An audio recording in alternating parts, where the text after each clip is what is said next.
In this video, we're going to solve literal equations. So a literal equation, it has multiple variables in it, and you're going to solve for one specific variable. So in this case, we're going to solve for x. The same rules still apply for solving equations. I'm going to draw my line down through the equal sign because anything I do to one side of the equal sign, I have to do to the other to keep it balanced. And your goal is still to get one of the variables by itself, in this case x. Okay, so we're going to try to move everything else to the other side by doing the opposite operation. All right, we have this minus r on the same side of the equal sign as x. So to get it to go away, to move to the other side, we're going to do the opposite operation. Opposite of minus r would be plus r. But anything we do to one side, we have to do to the other. So negative r plus r is 0. So I'm going to bring my x down. And this is equal to s plus r. Okay, you can't combine them because they're not the same variable. So this is what the answer will look like. X is equal to s plus r. So in this case, we didn't have any numbers that we could combine or anything, so the variables are still there. It's just, again, opposite operation to both sides of the equal sign. All right, so this one, we have 4y equals x. Okay, so this one is very similar to an equation. This would be a one-step literal equation. So we have 4 being multiplied by y currently. We want to get y all by itself. So opposite operation to get rid of that 4 would be to divide by 4. But anything you do to one side, you must do to the other to keep the equation balanced. So 4 divided by 4 is 1. So we're left with 1y, or y, equals x over 4. That is our final answer because we did get our variable y all by itself. All right, here's another example. We want to get s all by itself. Okay, so 5 is being multiplied by s, and we have 3 plus 5s. So again, on the other side, we have a 2r. We don't want to do anything with that 2r. It can stay over there because we just want s by itself, meaning we're going to move everything else to the other side of the equal sign. Okay, so we have to start by getting rid of what's by itself. We have this plus, or this positive 3 that's added on. That's all by itself. I can get rid of that. I can't get rid of the 5 yet because if I divide by 5, I have to also divide the 3 by 5 and the 2r by 5. So I can do that, but it's easier to move the 3 first. So to get the s by itself, I'm going to move the positive 3 by subtracting 3 from both sides. 3 minus 3 is 0. Here I have 2r minus 3. Again, I cannot combine them because this is an r and this is just a 3. So I'm just going to leave it as 2r minus 3 equals this positive 5s. Okay. So I still have 5 multiplied by s.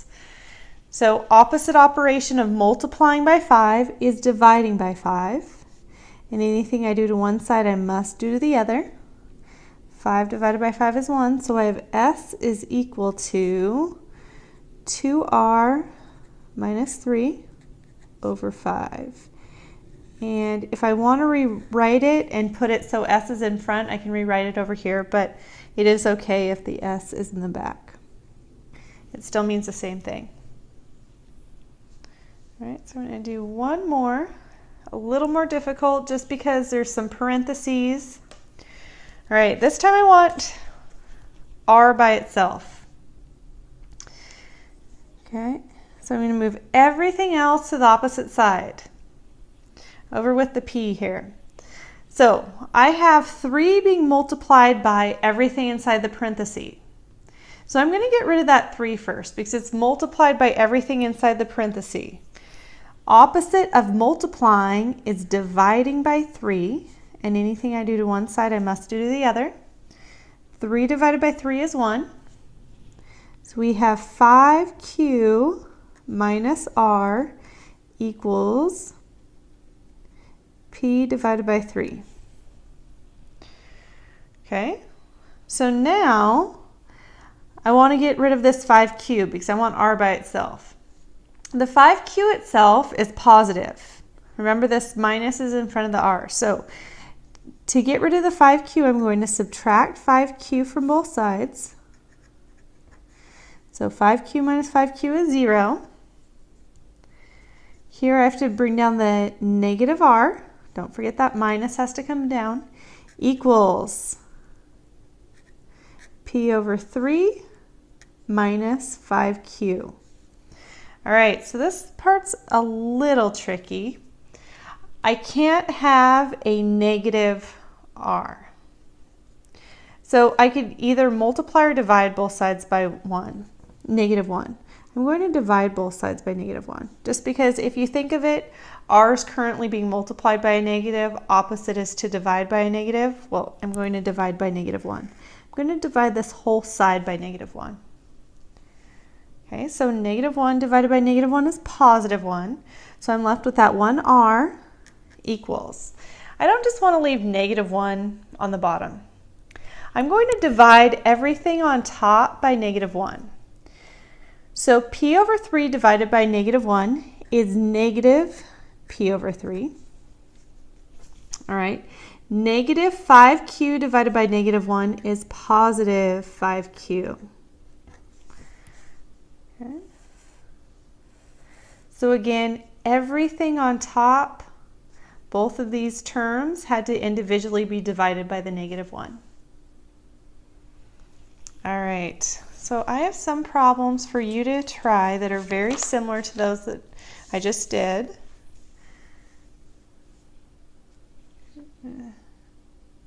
Zoom out a little to get all 4 problems in there. Okay, so go ahead and try these 4 problems. Come back when you're ready for the answers.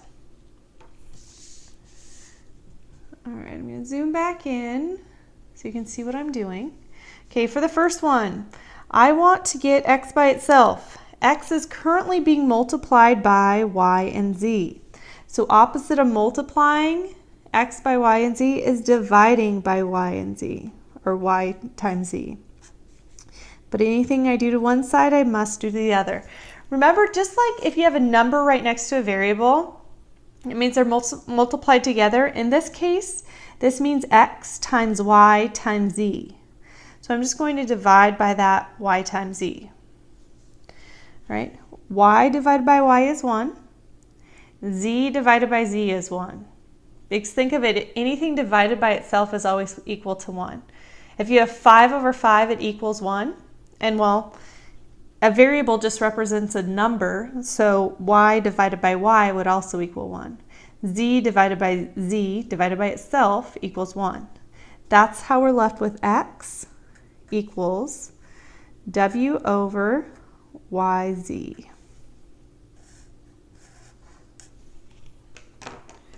Okay, and the second one, we were solving for m. So first we're going to get rid of the n by subtracting n on both sides. N minus n is 0. So negative 3m equals p minus n. Then I still want m by itself, so I'm going to divide both sides by negative 3. Negative 3 divided by negative 3 is 1.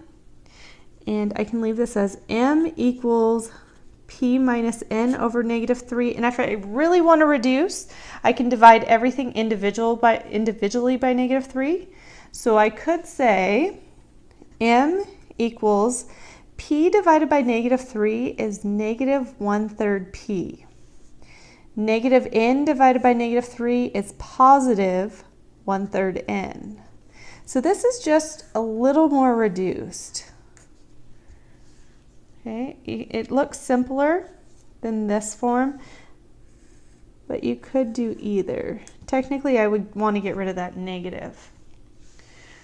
All right, so let's look at 3. All right, we want y by itself. y is being divided by 4. Opposite is to multiply y by 4, but anything I do to one side, I must do to the other. 4 divided by 4 is 1. So we're left with y equals, I don't want to leave this as x times 4 or x4. Remember, when you have a variable and a number multiplied together, the number always goes in front. So it would be written as 4x. That means 4 times x. All right, and the last one, we want n by itself. So I'm going to start off by getting rid of what's multiplied by the parentheses. 2 is multiplied by the whole parenthesis. So I'm going to divide both sides by 2 to get rid of it. So then I can work with what's inside the parenthesis afterwards. 2 divided by 2 is 1. So over here I have s over 2, which is the same thing as 1/2 s, equals m plus n. All right, I want n by itself, so I'm going to get rid of this m. It's positive, so I'm going to subtract m from both sides. M minus m is 0.